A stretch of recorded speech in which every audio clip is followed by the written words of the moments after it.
இப்பதான் நம்ம சேனலுக்கு முதல் முறையா வரீங்கன்னா கீழே உள்ள சப்ஸ்கிரைப் பட்டனை அழுத்தி சப்ஸ்கிரைப் பண்ணிக்கோங்க. பக்கத்துல உள்ள பெல் ஐகான அழுத்தி ஆள்னு கொடுத்துக்கோங்க. அப்பதான் நம்ம போடுற வீடியோ தினமும் உங்களுக்கு கிடைக்கும். சரி வாங்க, இப்ப நம்ம வீடியோக்குள்ள போகலாம். தன் கணவனுக்கு துரோகம் செய்து அவனது கோடிக்கணக்கான சொத்துக்களை அபகரிக்க நினைத்த ஒரு மனைவிக்கு கிடைத்த மரண அடி ஒரு ஏழை பெண் எப்படி அந்த சதியை முறியடித்தாள்? வாங்க கதைக்குள்ள போய் பார்க்கலாம். ஹரீஷுக்கு வயது 28, அறுவை சிகிச்சை நிபுணர். அவரது தந்தை ஒரு விபத்தில் இறந்த பிறகு கோடிக்கணக்கான சொத்துக்களையும் மருத்துவமனையையும் அவரே நிர்வகித்து வருகிறார். வசதியான குடும்பமாக இருந்தாலும் ஹரீஷ் மிகவும் எளிமையானவர். அவர் வீட்டில் அவரது அம்மா மற்றும் தனம் என்ற பெண் இருக்கிறார்கள். தனம் ஹரீஷ் அம்மாவின் தூரத்து சொந்தம். அனாதையான அவளை ஹரீஷின் அம்மாதான் ஒரு மகளைப் போல வளர்த்தார். தனம் ஹரீஷின் அம்மாவை தன் உயிர் போல கவனித்து வருகிறார். ஹரீஷ் தான் கல்லூரி காலத்தில் ஒருதலைபட்சமாக நேசித்த அஸ்வினி என்ற பெண்ணை திருமணம் செய்து கொள்கிறார். அஸ்வினி பார்ப்பதற்கு அழகாகவும் தொடக்கத்தில் மிகவும் அன்பானவளாகவும் நடிக்கிறாள். ஆனால் அவளுக்கு ஹரீஷின் சொத்துக்கள் மீதுதான் கண்ணாக இருந்தது. திருமணமான சில காலத்திலேயே ஹரீஷின் அம்மா இறந்து விடுகிறார். அம்மாவின் மறைவிற்கு பிறகு வீட்டின் முழு அதிகாரமும் அஸ்வினியிடம் வருகிறது. அஸ்வினி தன் பழைய காதலனுடன் இரகசிய தொடர்பில் இருக்கிறாள். அஸ்வினியின் காதலன் அவள் வீட்டிற்கு அடிக்கடி வந்து செல்ல தொடங்குகிறான். இதற்கு தடையாக இருக்கும் என்று நினைத்து வீட்டில் பல வருடங்களாக வேலை செய்த ஆண் பணியாளர்களை தனத்தின் பாதுகாப்பு என்ற பொய்யான காரணத்தை கூறி அஸ்வினி வேலையை விட்டு நீக்குகிறாள்.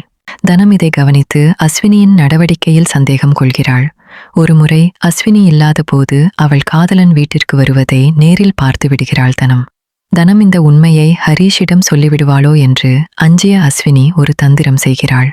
ஹரீஷ் தனது அறையில் வேலை செய்து கொண்டிருக்கும் போது தனது பீரோவில் உள்ள துணிகளையெல்லாம் கலைத்து போட்டு அதை மடிக்க சொல்லி தனத்தை அறைக்குள் அனுப்புகிறாள். பிறகு ஹரீஷுக்கு தெரியாமலேயே தன் பெற்றோரை வரவழைக்கிறாள்.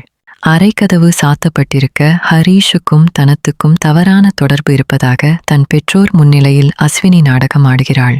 வேலைக்காரிக்கும் என் கணவனுக்கும் தொடர்பு இருக்கிறது என்று கூச்சலிடுகிறாள். இதனால் அதிர்ச்சி அடைந்த அஸ்வினியின் அப்பா தனத்தின் முடியை பிடித்து இழுத்து வந்து வீட்டை விட்டே வெளியே துரத்துகிறார். ஹரீஷ் தன் கௌரவம் மற்றும் அதிர்ச்சியால் மௌனமாக நிற்கிறார். தனம் வெளியேறிய பிறகு அஸ்வினி தனது திட்டத்தின் அடுத்த கட்டத்திற்கு செல்கிறாள். உன் அம்மாவின் பேரில் ஒரு அறக்கட்டளை தொடங்கப் போகிறேன் என்று ஹரீஷிடம் ஆசை வார்த்தை கூறி அவசரமாக சில ஆவணங்களில் கையெழுத்து வாங்குகிறாள். அந்த ஆவணங்களுக்கு நடுவில் வீட்டை அவள் பெயருக்கு மாற்றும் பத்திரத்தையும் வைத்திருக்கிறாள். கையெழுத்து வாங்கிய சில நாட்களிலேயே தன் காதலன் மற்றும் ஒரு வழக்கறிஞருடன் வந்து ஹரீஷை வீட்டை விட்டே வெளியேறச் சொல்கிறாள். அப்போது அங்கு வரும் தனம் ஒரு உண்மையை உடைக்கிறாள். அஸ்வினி ஏமாற்று வாங்கிய அந்த சொத்து பத்திரங்களை அஸ்வினியின் அறையிலிருந்து தனம் ஏற்கனவே திருடி மறைத்து வைத்து விட்டாள். உன் திட்டங்கள் எனக்கு முன்பே தெரியும் என்று அஸ்வினியை மிரட்டுகிறாள் தனம்.